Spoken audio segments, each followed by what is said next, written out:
9 তারিখ সকাল, বেলা বাজে এখন 12টা। আমি জিমে। আজকে আমাদের অ্যানিভার্সারি। না, কোনো প্ল্যান নেই। কেন প্ল্যান নেই সেটা না হয় পরে কোনো একটা সময় ভিডিওতে বলবো। আর এখন আমি যখন ভিডিওতে সাউন্ড দিচ্ছি, আমাদের রান্নাঘরের কাজ চলছে, তাই একটু নয়েজ হলে প্লিজ অ্যাডজাস্ট করে নিও। Good morning. তো আজকে হচ্ছে 9th ডিসেম্বর। এখন বাজে হচ্ছে বেলা 2:45। আমি সকাল থেকে অ্যাজ ইউজুয়াল যেমন মোহরের পড়া থাকে, তারপর আমার জিম থাকে, সবই কমপ্লিট করেছি, আলাদা কিছু নেই। প্রথমে ভেবেছিলাম আজকে ভিডিও বানাবো না, তবে এমন অনেকে আছে যারা আমার আজকের এই স্পেশাল দিনটা দেখতে চায়। যদিও আমাদের কাছে এখন আর স্পেশাল কিছু নেই, কারণ আমরা স্বামী স্ত্রীর থেকেও এখন বাবা মা হয়ে গেছি। তো এখন তো তোমাদের এই একটা নাইটি আমি কিনেছিলাম। ভিডিও হচ্ছে, খালি গায়ে আসবি না। তো চলো নাইটিটা দেখাই। এটা আমি সোদপুর থেকে কিনেছিলাম, দাম নিয়েছে হচ্ছে গিয়ে 350 টাকা। পুরো দেখতে অনেকটা তোমার ইয়ের মতো না, গাউনের মতো লাগছে না নাইটিটা দেখতে? কেমন হয়েছে বলো নাইটিটা? 350 টাকা দাম নিয়েছে। হেবি সুন্দর দেখতে লাগছে নাইটিটা। এই নাইটিটা পরতে ইচ্ছে হলো, তাই পরলাম। ভীষণ সুন্দর দেখতে। আর আজকে দুপুরবেলার খাওয়া দাওয়াটা আমাদের দেখাচ্ছি। স্পেশাল কিছু নেই, শুধু নীলাদ্রি ছুটি নিয়েছে, এইটুখানি স্পেশাল। নাইটিটা কেমন হয়েছে অবশ্যই কমেন্ট করে জানাবে। চলো দেখাই। যে ফুল নিয়ে আসা হয়েছে, পুজো দেওয়া হবে ঠাকুরের। আর আমি খাবো দুপুরবেলা। এখানে আছে ডাল, তো এখানে রয়েছে ডাল, এখানে একটু ডিম, এখানে একটু শিম, এখানে একটু আলু ভাজা, এখানে একটু মাছের মাথা। আর দেখি ওখানে মা কি করছে। মায় ও ভিআইপি। আর এই যে মা এখানে বেগুন ভাজছে আমার জন্য। না মা, দাও তোমার পাদুকাটা দাও, প্রণাম করি। দাও এবার গিফটটা দাও, গিফটটা দাও। এ কি কথা? অ্যানিভার্সারি আশীর্বাদ তো দিচ্ছই, দাও পয়সা দাও। একটা মিষ্টি পর্যন্ত নিয়ে আসুনি।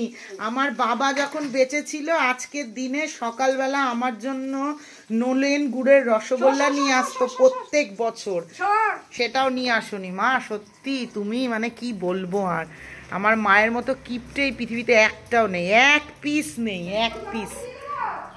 পুরো একদম ইয়ে করে চলে গেল, ব্যাপারটা পাত্তাই দিল না। অ্যানিভার্সারিতে আমি বললাম আমাকে কিছু গিফট দাও, মানে বিয়ে দিয়েছি, এটাই অনেক বড় ব্যাপার, কি বলবো বলো। তো চলো, দেখলে খাওয়া দাওয়া কিচ্ছু নেই আমাদের আজকে স্পেশাল। বিকেলবেলা একটা নীলাদ্রির একটা গিফট আছে আমার জন্য, সেটা না হয় বিকেলেই দেখাবো। আর মোহরের পুজোর জামা কাপড় কিনতে যাব। বিকেলের পড়াটা মোহরকে আজকে দিনের বেলা পরিয়ে দিয়েছি, যাতে করে বিকেলটা আমরা একটু বেরোতে পারি অ্যাটলিস্ট। তো চলো দেখতে থাকো, যেইটুখানি মানে পসিবল হবে চেষ্টা করবো দেখানোর। আমি রেডি হয়ে গেছি। ইচ্ছে ছিল খুব আজকে শাড়ি পরবো যদি কোথাও যেতাম, তো কোথাও তো যাচ্ছি না, তো এইটাই পরেছি। এখন যাচ্ছি হচ্ছে গিয়ে রিলায়েন্সে। চলো গিয়ে দেখাচ্ছি তোমাদের কি করি। চলো, আমরা চলে এসেছি রেডিমেড সেন্টারে মোহরের পুজোতে শাড়ি কিনতে। আসলে বাচ্চা তো মায়েদেরকে সবাইকে দেখে শাড়ি পরতে, তো ওদেরও খুব ইচ্ছে হয় পুজোর সময় শাড়ি পরবে। আর এখন রেডি টু ওয়্যার এই শাড়িগুলো বেরিয়েছে না, যার জন্য খুব সুবিধা হয়। আচ্ছা আমি কিন্তু রেডি টু ওয়্যারই বলেছি, একটু তাড়াতাড়ি বলতে গেছিলাম তাই তুত লেগেছি। যাই হোক, এখানে এই শাড়িটা প্রথমে দেখছিলাম, কিন্তু দামটা বলছিল 2400 টাকা। আগের বারে রেড কালারের শাড়িটা কিনেছিলাম, মোহর পরতে পারলো মাত্র 1 বছর। বাড়ন্ত বাচ্চাদের একটু দাম দিয়ে জামা কাপড় আর জুতো কেনাটা না ভীষণ গায়ে লাগে, কারণ পরতেই পারে না। আমরা দেখো একটা 2000 টাকা দামের শাড়ি কিনলে অন্তত 10 বছর পরবো, তো ওদের ক্ষেত্রে লাস্টে এই 1400 টাকা দামের শাড়িটা কিনলাম। এটা আমার বৌদির, আমার যতদূর মনে হয় বউ ভাতের দিনের শাড়ির কালার। তো মিষ্টি বলছিল এটা পরবে, তো ওরা যদি পরে ওদের এই জাম কালারটা ম্যাচ হয়ে যাবে। এটা জাম কালারই তো, আমি বহুবার বলেছি আমি কিন্তু কালার ব্লাইন্ড। আর মোহরের এক্ষুনি যে লেহেঙ্গাটা দেখাবে, মানে খাওয়া দাওয়ার দিন এটা পছন্দ করেছিলাম, এই লেহেঙ্গাটা। কিন্তু এটা এতটা ভারী, এটারও দাম ছিল ওই মোটামুটি 1900 টাকা মতো। তো এটা পরে মোহর হাঁটতে পারবে না। আর সত্যি কথা বলতে আমাদের পরিবারে এই মুহূর্তে বিয়ে হওয়ার মতো কেউ নেই যে আবার আরও একবার পরবে, ওই একটা দিনই হয়তো পরবে। তো সেই কারণে এত ভারী জিনিস কিনে আর লাভ নেই। আমরা বলেছি আমাদের পরিবারে আবার বিয়ে লাগবে, আমাদের যখন মিষ্টির বিয়ে হবে, মানে আমাদের নেক্সট জেনারেশনের বিয়েই আবার আমাদের পরিবারের বিয়ে। তো সেই কারণে এটা ভীষণ পছন্দ হচ্ছিল, কিন্তু এতটা ভারী তাই এটা আর নিলাম না। অবশেষে এই যে এইটা নিলাম, এটা হচ্ছে কাপড়টা হচ্ছে জিমিচু কাপড়, বেশ সুন্দর ছিল কাপড়টা, আর এটা ডুয়াল টোনের কালার ছিল। তো অবশেষে এই কালারটাই পছন্দ করলাম। তো মোটামুটি হয়ে গেল, যদিও আমার মা আবার পরে বলল আমাদের ঠাকুরের অধিবাসের শাড়ি আর ঠাকুর মশাইকে দেওয়ার শাড়ি, এই দুটো শাড়ি কেনা হয়নি, এই দুটো শাড়িও কিনতে যেতে হবে। এখন মোটামুটি ঠাকুরের গয়নাটা বাকি রয়েছে আর ফুলের গেটটা, এইটুখানি বললে মোটামুটি আমাদের পুজোর প্রিপারেশান প্রায় কমপ্লিট হওয়ার মতো হয়ে যাবে। তো যাই হোক, তারপরে চলে এসেছিলাম হচ্ছে গিয়ে আমরা রিলায়েন্সে। নীলাদ্রি আমাদের অ্যানিভার্সারির জন্য X300 লঞ্চ করেছে, সেটা প্রি বুকিং করেছিল।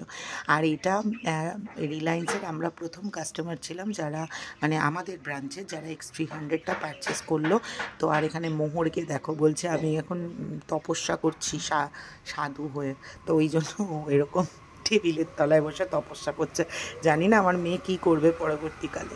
তো ফাইনালি এই যে চলে এসছে, আর এটা হচ্ছে গিয়ে তোমার iPhone 17, ঠিক আছে, প্লাস প্রো নয়, কারণ প্রোয়ের প্রচুর দাম, 1,49,000 টাকা মতো।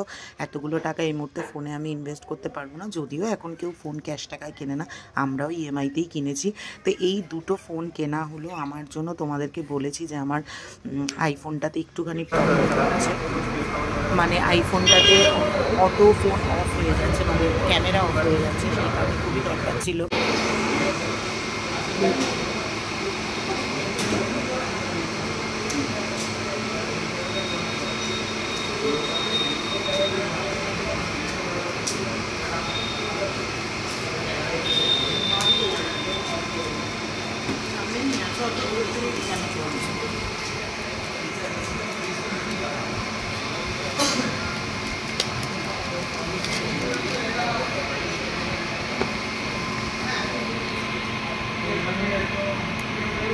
এত দেখাতে লাগে,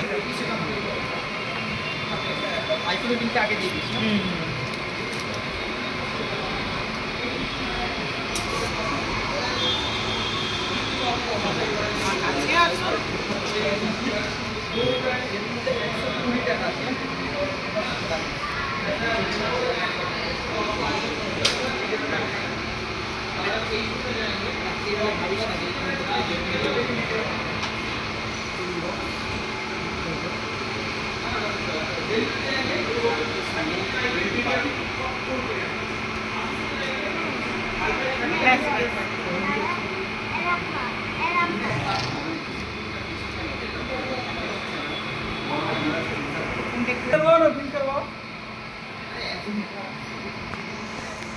এটা হবে না।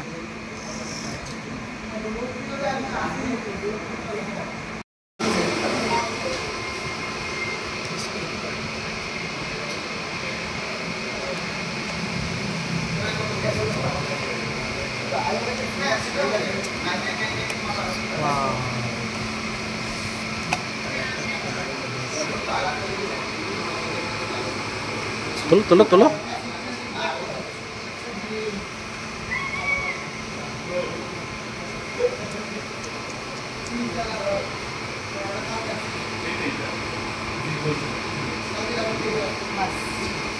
नहीं दिया, ठीक है, फिर अपने कोई दिक्कत नहीं।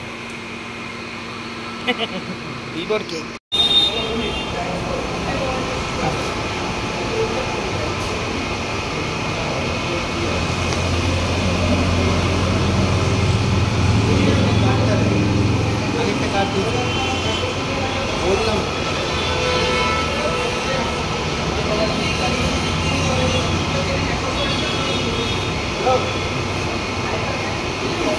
आप भी खिलाइए सर, आप भी खिलाइए सर।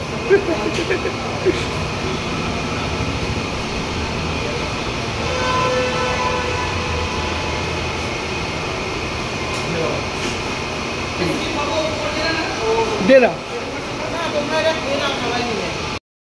তো আমাদের ফোন কেনা হয়ে গেল একটা রিলায়েন্সের, আমরা প্রথম কাস্টমার। আমাদের প্রি বুকিং হয়েছিল X300-এর, যেহেতু অ্যানিভার্সারির জন্য ছিল, সেই কারণে কেক কাটিং করালো ওরা। আর আমরা এখন যাচ্ছি হচ্ছে গিয়ে তোমার কারিমস, এই অপোজিটেই রয়েছে, তো কারিমসে যাবো, খাবো। আমি মোহর আর মেয়ে তিনজনে মিলে। আগের বারও খেয়েছিলাম, মায়ের ফ্রিজ আর টিভি কিনতে এসেছিলাম।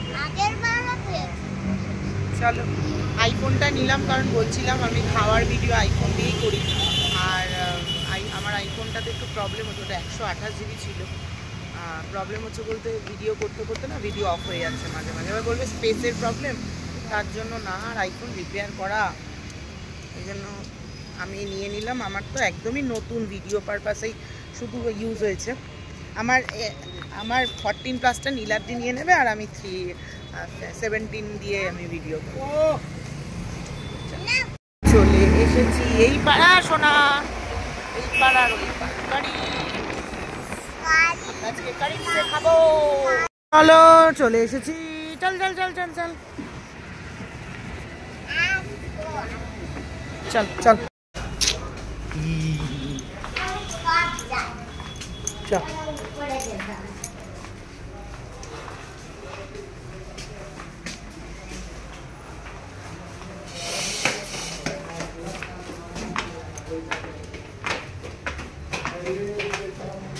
মানে আজকের বাইরের খাওয়াটা জানো তো, আমাদের ওই যে বললাম একটা রিচুয়াল টাইপের হয়ে গেছে। মানে আমারও খাওয়ার খুব একটা ইচ্ছে ছিল না, নীলাদ্রিরও ইচ্ছে ছিল না, মোহর খুব বায়না করছে ও রেস্টুরেন্টে বসে খাবে। নর্মালি তোমরা দেখো আমরা বাইরে বেরিয়ে খাওয়া দাওয়াটা খুবই কম করি। তো এখানে মালাই টিক্কা কাবাব নেওয়া হয়েছিল, যেটা কারিমসের মেয়েও ভীষণ ভালো খায়, আমরাও খুব ভালো খাই। তবে দিল্লির কারিমসে এই মালাই টিক্কা কাবাবের বাবারে ভীষণ একটা ভয়াবহ অভিজ্ঞতা হয়েছিল। যাই হোক, এটা খেয়েছিলাম। তারপর নেওয়া হয়েছিল তোমার গালৌটি কাবাব, চিকেন গালৌটি কাবাব। মোহরের জন্য বিরিয়ানি নেওয়া হয়েছিল, আর নেওয়া হয়েছিল হচ্ছে গিয়ে তোমার একটা বাটার নান, আর সঙ্গে ছিল হচ্ছে গিয়ে চিকেন ইরানি মশালা, এরম সামথিং কিছু। তো বেশিরভাগ খাবারটাই প্যাক করে নিয়ে চলে আসা হয়েছে, কারণ এই সময়টা দিয়ে নীলাদ্রির শরীরটা একটু খারাপ লাগছিল। কি হয়েছে সেটা মানে আজকে যে ভিডিওটা করেছি আমি সেটাতে বলবো। তো ভীষণ ভালো লাগছিল, আমরা তো খুব খাওয়াটা এনজয় করেছিলাম। তোমরা দেখতে থাকো, এখানে খাবার সাউন্ডটাই আমি দিতে পারতাম, বাট ব্যাকগ্রাউন্ডে যেহেতু গান বাজছে সেই কারণে একটুখানি সমস্যা হচ্ছিল। যাই হোক, তোমরা খাবারটা এনজয় করো।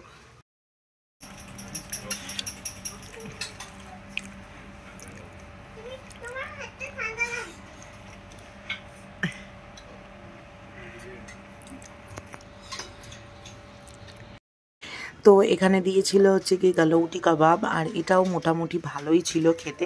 এখান থেকে একটা আমি খেয়েছিলাম, একটা নীলাদ্রি খেয়েছিল, মোহরকে একটা দেওয়া হয়েছিল। ওর এই ব্যাপারটা খুব একটা জমেনি। যাই হোক, তারপরে ওটাকেও প্যাক করে নিয়ে আসা হয়ে গিয়েছিল। তো প্রেজেন্টেশনটা ভীষণ ভালো ছিল, আর আমাদের এই কারিমসের মানে কি বলবো, অ্যাম্বিয়েন্স এত সুন্দর, খাবারও ভীষণ ভালো। আর এটা ধনেপাতা পুদিনা চাটনির সাথে বেশ ভালো লাগছিল খেতে। মানে কাবাবটাও ভীষণ সুন্দর ছিল। নীলাদ্রির ভীষণ পছন্দের গালৌটি কাবাব, কিন্তু আমি পার্সোনালি যেহেতু পছন্দ করি না, তো সেই কারণে আমরা খুব একটা এটা দিয়ে ভিডিওও করি না এবং আনাও হয় না। আমাকে বহুবার অনেকে বলেছো দিদি গালৌটি কাবাব দিয়ে ভিডিও করো, তো আমাদের খুব একটা ভালো লাগে না। নীলাদ্রির খুব ভালো লাগে। এবার নীলাদ্রি যেহেতু ভিডিওতে থাকে না, তাই আমি নিয়ে নষ্ট করব। তো এটাও আমি অত্যন্ত কষ্টে খেয়েছিলাম। মানে আমার বললাম তোমাদের যে আমি খুব একটা পছন্দ করি না। আর যাই হোক, এরপরে বিরিয়ানিটা ভালো ছিল। কারিমসের বিরিয়ানিটা আমার পার্সোনালি ভীষণ ভালো লাগে, কারণ বিরিয়ানিটা ভীষণ হালকা হয়, তবে দাম আন্দাজে কোয়ান্টিটিটা প্রচুর কম থাকে। এই ছিল আমাদের খাবার।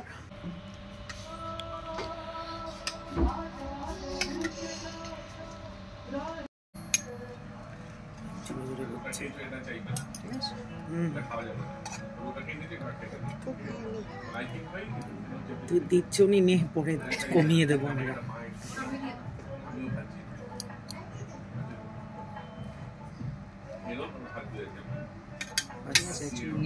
হ্যাঁ ঠিক আছে ঠিক আছে। তো এই যে খাওয়া দাওয়া প্রায় শেষের পথে, একটা নান আমি একটুখানি খাচ্ছিলাম ইয়ে দিয়ে, কি বলে ওই চিকেন ইরানি মশালা টাইপের ছিল, আর লঙ্কাটায় কামড় দিয়েছিলাম। উড়ে সর্বনাশ, কি ঝাল। আচ্ছা, আজকাল তো বেশিরভাগ মানুষই ভিডিও করে, এরা কেন গানটা বন্ধ করে দেয় না বলো তো, তাহলে আমার এত বকতে হয় না।